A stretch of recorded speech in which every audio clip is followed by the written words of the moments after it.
I am Martha Williams. As I sat in my rocking chair by the window, I gazed at the marigolds blooming in the garden. These flowers were a favorite of my grandson Tommy, whom we lost 5 years ago. Each time the yellow petals sway in the wind, vivid memories of that day come flooding back. Grandma, look. This flower is like the sun. Tommy's voice seemed to echo in my ears. His innocent smile, those big round eyes, and the soft touch of his hair, everything feels as fresh as if it were yesterday. My son Michael, his wife Jennifer, and 5-year-old Tommy lived in Maplewood, the next town over. Every weekend, they would visit my house without fail, cherishing our family time together. Michael would man the barbecue grill in the backyard, Jennifer would prepare salads in the kitchen, and I would bake my special apple pie. Tommy always followed me around, his eyes full of curiosity. Grandma, teach me how to make it next time. Tommy would say, and I'd smile and nod. Of course, we'll make it together when you're a bit older.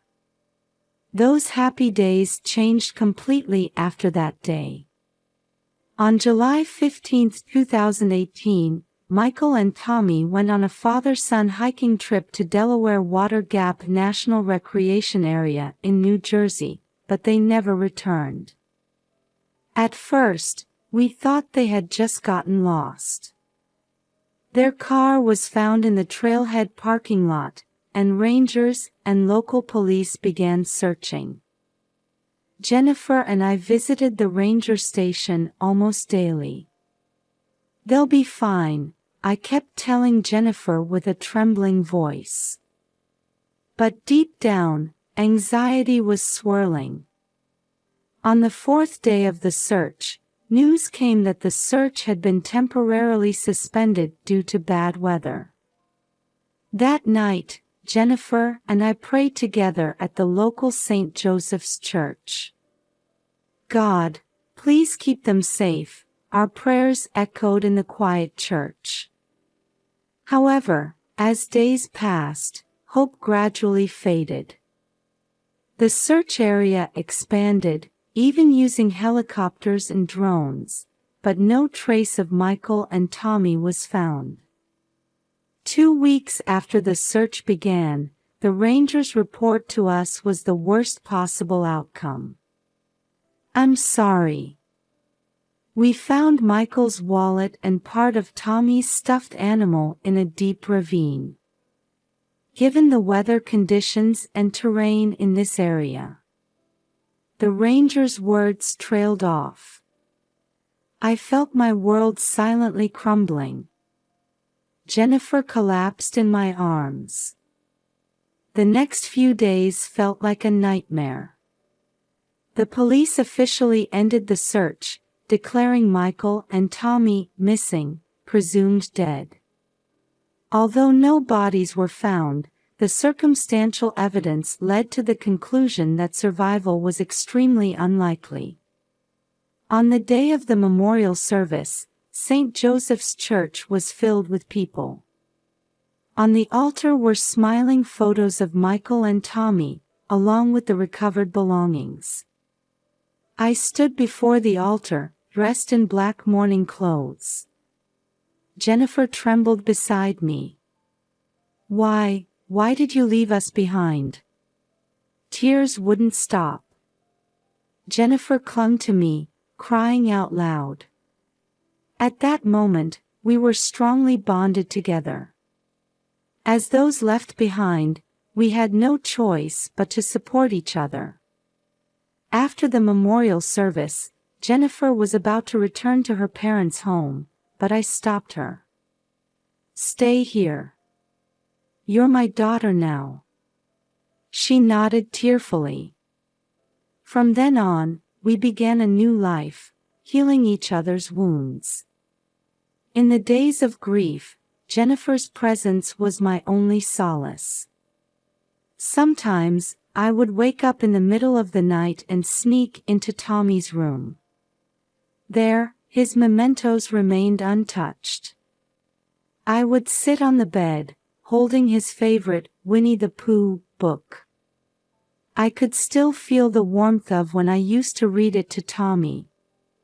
"Tommy, Grandma will never forget you," I whispered, quietly shedding tears. They say grief eases with time, but my feelings for the lost family only grew stronger day by day. 5 years have passed. Jennifer and I have lived supporting each other. Jennifer started working as a teacher at a local elementary school, and I continue volunteer work at the community center. On the surface, we might seem to be living a normal life. But deep down, there's always the thought of the family we lost that day. Every time the marigolds sway in the wind, I let out a small sigh. "Tommy, Michael, where are you?" I whispered, quietly closing my eyes. Somewhere in my heart, I felt that the journey to find my lost family wasn't over yet. In the kitchen bathed in morning light, I was brewing coffee as usual. Outside the window, maple leaves were beginning to change color, heralding the arrival of autumn. 5 years have passed, seasons have turned, and time continues to flow. "Good morning, Martha," Jennifer's voice made me turn around. She was already dressed for work, her hair neatly tied back, wearing a white blouse and navy skirt. It's her 3rd year teaching at the local elementary school. Her eyes were slowly regaining their former sparkle. "Good morning, Jenny." "Have a good day." I handed her a warm cup of coffee. Jennifer smiled gratefully, took a sip, and said, "Thanks. I'll be home late tonight.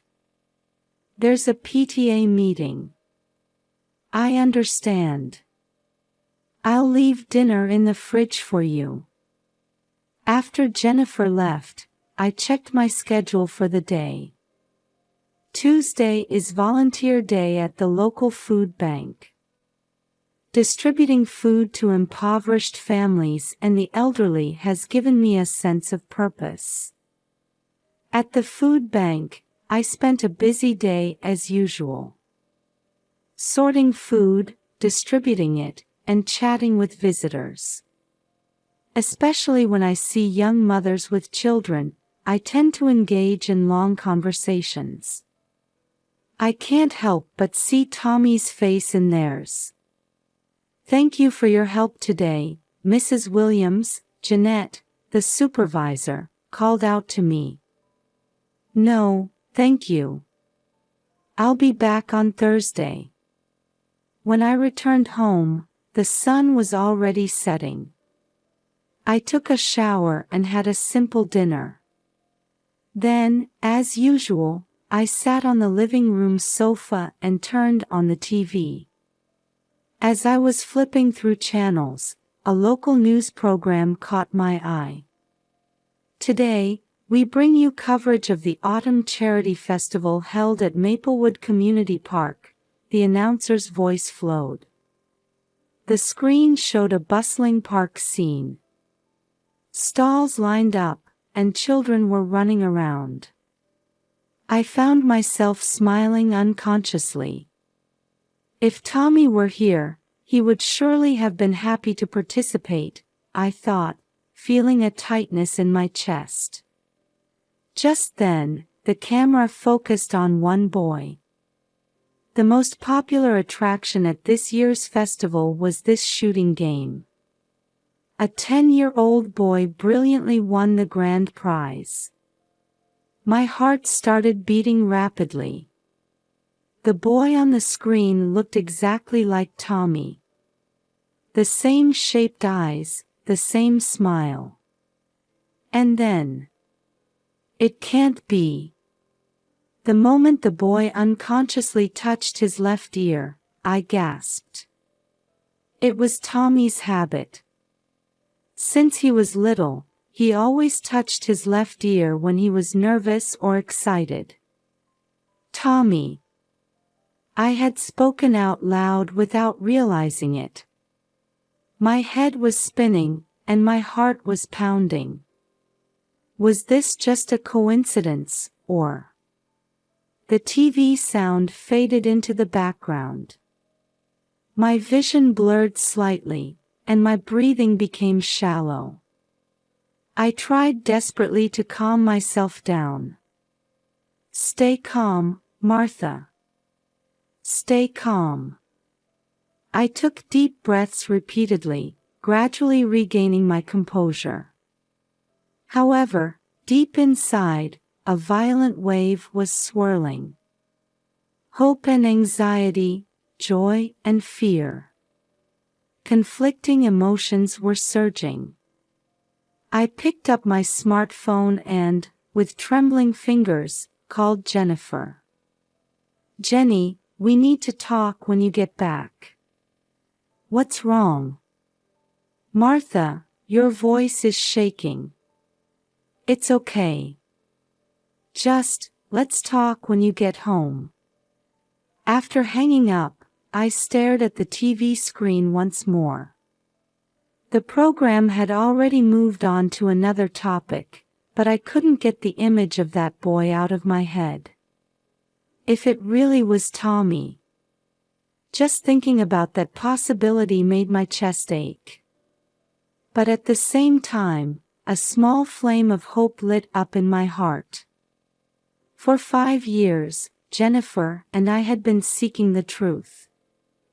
And now, that truth might have appeared before our eyes. The living room clock showed 9 o'clock. About an hour until Jennifer returns. During that time, I replayed the footage in my mind over and over, doubting my own eyes. And I repeatedly ran simulations in my head about what we should do next.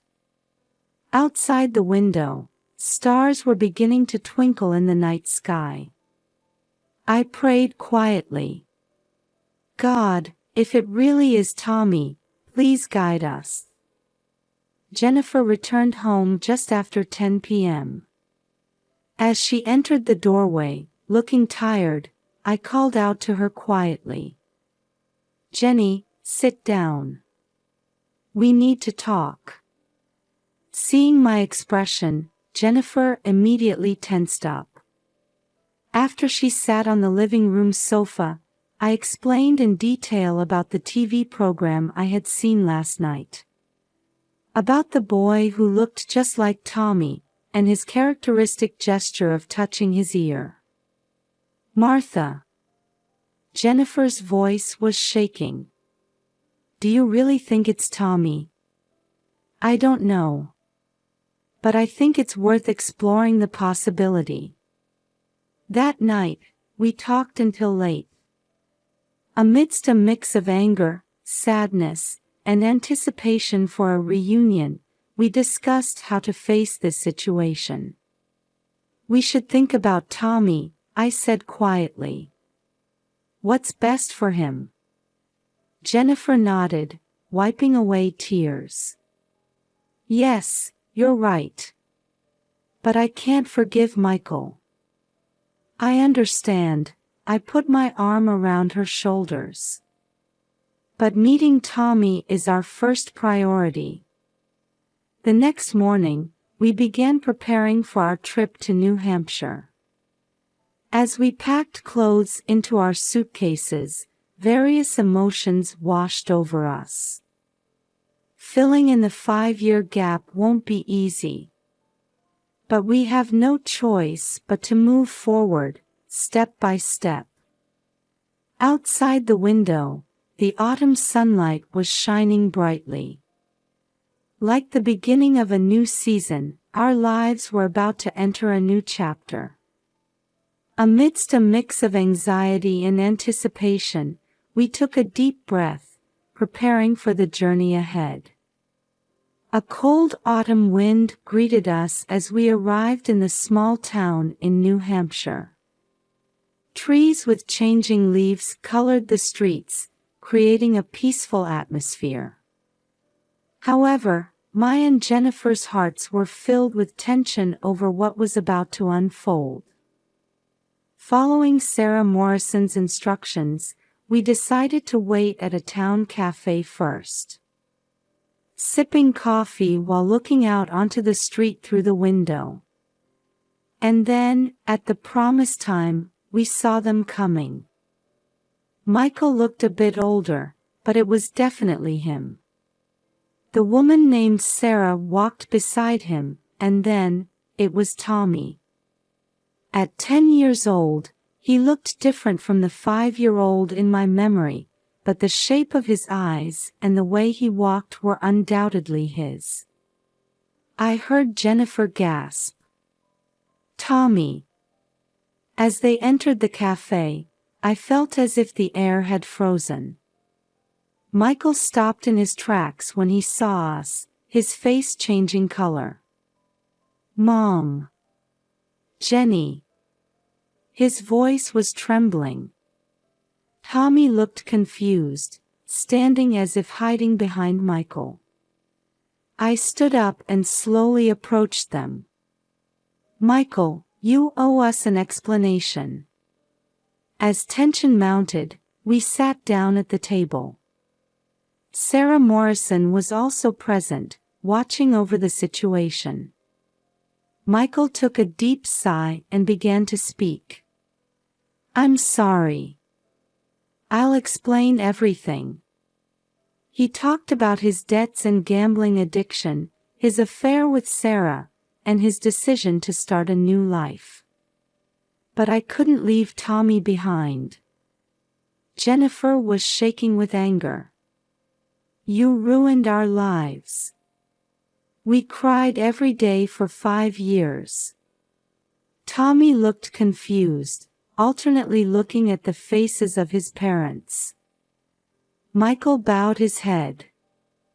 I know I can't make up for it.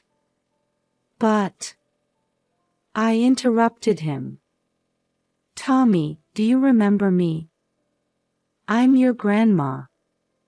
Tommy tilted his head. I'm not sure, but it feels familiar somehow. At those words, tears welled up in my eyes. Jennifer was the same. Tommy, I'm your real mother, Jennifer spoke gently.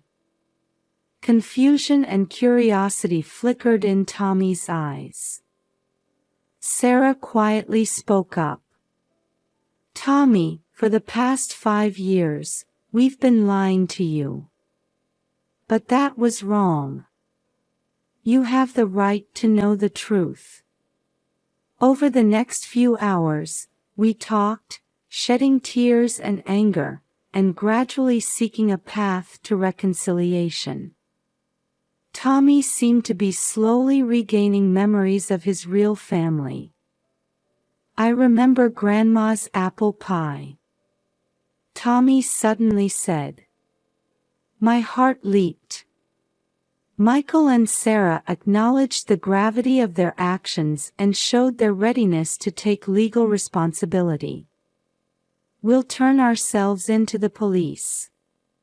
And we'll do whatever we can to make amends. Jennifer's expression was complex, but I could feel her anger gradually subsiding. Tommy, what do you want to do? I asked gently. Tommy thought for a moment before answering. I want to be with everyone. But, that's difficult, isn't it? At those words, the adults looked at each other. Indeed, this is not a problem that can be easily solved. However, for Tommy's sake, we must move forward in some way. Let's take it one step at a time, I suggested. First, let's create time for Tommy to spend with his real family. And Michael and Sarah need to face their legal responsibilities. Everyone agreed. This is not an end, but a new beginning. A year has passed since then. In the softly lit hallway of the courthouse on an autumn day, we were waiting for the verdict. Michael and Sarah had been charged with child abduction and faking a disappearance. The sentence was 3 years of actual imprisonment for Michael and 2 years for Sarah. They accepted the verdict calmly. Tommy, in tears, hugged Michael. "Dad, do your best." Jennifer watched this scene with a complex expression. I could sense anger and sympathy conflicting within her. After the sentencing, we began a new life as a family. Jennifer was granted custody of Tommy, and I moved in to live with them. Once a week, Tommy visits Michael and Sarah in prison. At first, it was awkward, but gradually it became part of our routine. Tommy slowly began to regain memories of his real family. One day, he suddenly said to me, "Grandma, I remember. We used to make cookies together." At those words, I couldn't help but shed tears. Jennifer was attending counseling, facing her emotions. She gradually regained her smile and built a new relationship with Tommy. Our family started gathering for dinner every Sunday. Sometimes, letters from Michael or Sarah would be placed on the dining table. They were spending days of reflection in prison, contemplating their lives after release. Society showed great interest in our case, and the media often came for interviews. However, we chose to avoid the gaze of reporters and live quietly. Over this past year, we've learned many things. That even if the shape of a family changes, love doesn't change. That even if you make mistakes, there's a path to atonement and reconciliation. And above all, how important the truth is. Tommy now enjoys school with his friends and has joined a baseball team. Every time I see his smile, I feel that overcoming this ordeal was worth it. Family bonds can sometimes seem on the verge of breaking. But they can be repaired and made even stronger. Our story has only just begun. We intend to continue walking forward with love and understanding.